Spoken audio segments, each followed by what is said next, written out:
বানে গৰকা খেতিপথাৰলৈ চাই এতিয়া অসহায় কৃষকৰ হুমুনিয়া যেনিয়ে চাই তেনিয়ে এখন ভগ্ন ছবি বঙাইগাঁও জিলাৰ যোগীখোপাত বানত অধিক ক্ষতিগ্ৰস্ত হৈছে কৃষক শেহতীয়াকৈ বান পৰিস্থিতি সামান্য উন্নত হৈছে যদিও জটিল পৰিস্থিতিৰ সন্মুখীন হৈছে বানপীড়িত ৰাইজ হাহাকাৰ কৰিবলগীয়া হৈছে 2 শতাধিক কৃষক পৰিয়ালে আৰু এই সন্দৰ্ভত আমাক সবিশেষ জনাব খাদেমুল হুছেইনে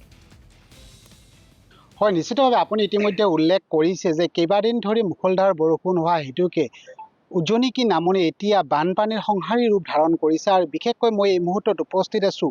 বঙাইগাঁও জিলাৰ যোগীঘোপাৰ মোহনপুৰ গাঁওখনত আৰু মোহনপুৰ গাঁওখনত ব্ৰহ্মপুত্ৰ নৈৰ যি জলপৃষ্ঠ সেই জলপৃষ্ঠ বৃদ্ধি হোৱা দেখিবলৈ পোৱা গৈছে আৰু যাৰ ফলত কিন্তু কৃষকৰ মাজত এতিয়া হাহাকাৰ পৰিস্থিতিৰ সৃষ্টি হৈছে মই সতীৰ্থ সহযোগী পোনে এক দৃশ্যাংশ দেখুৱাব এই মুহূৰ্তত মই যি স্থানত আছোঁ তাত বিশেষকৈ ব্ৰহ্মপুত্ৰ নৈৰ জলপৃষ্ঠ যিহেতু বৃদ্ধি হোৱাৰ ফলত ইয়াত যিবোৰ ধান খেতি কৰিছিল সেই ধান খেতি ইতিমধ্যে পানীৰ তলত বুৰ যোৱা দেখিবলৈ পোৱা গৈছে আৰু ইয়াত সামগ্ৰিকভাৱে অকল যে ধান খেতিয়ে বুৰ গৈছে তেনেই নহয় ইয়াত যি শাক পাচলিৰ খেতি কৰিছিল সেই শাক পাচলিৰ খেতিও কিন্তু ইতিমধ্যে পানীৰ তলত বুৰ যোৱা দেখিবলৈ পোৱা গৈছে মোৰ সৈতে ইয়াত কেইবাগৰাকী কৃষক আছে কৃষকৰ পৰা আমি পোনে জানিব বিচাৰিছোঁ মই আপোনাৰ পৰা জানিব বিচাৰিছোঁ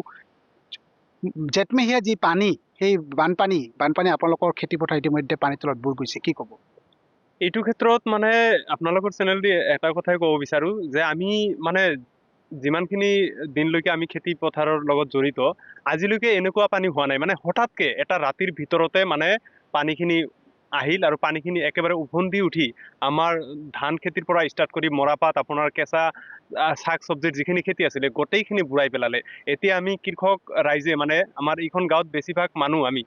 ক'বলৈ গ'লে গোটেইখিনি মানুহে কৃষক গোটেইখিনি মানুহৰ যি এই শাক পাচলি বা ধান খেতিৰ পৰা ষ্টাৰ্ট কৰি ক্ষতি হ'ল এতিয়া আমাৰ মানে মূৰে কপালে হাত দিব লগা হৈছে আৰু যে এইবিলাক খেতি পথাৰৰ লগত জড়িত থাকিয়ে আমাৰ পৰিয়ালটোক পোহপাল দিবলৈ আমি সক্ষম হওঁ কিন্তু এইবেলি এনেকুৱা আমাৰ হৈছে মানে পৰিয়ালটোক কেনেকে আমি পোহপাল দিম তো সেইটোৰ ক্ষেত্ৰতো আমি চিন্তিত হৈ পৰিছো আৰু মূৰে কপালে হাত দিব লগা হৈছে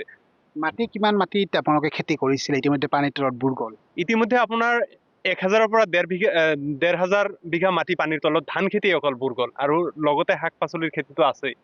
চাওক কিমান অসুবিধাৰ সন্মুখীন আমাৰ হ'ব লগা হৈছে এক মুঠি ধানো আমি কাটিব পৰা নাই বিশেষকৈ কৃষি বিভাগৰ কোনোবা লোক আহিছিল নে এই মুহূৰ্তত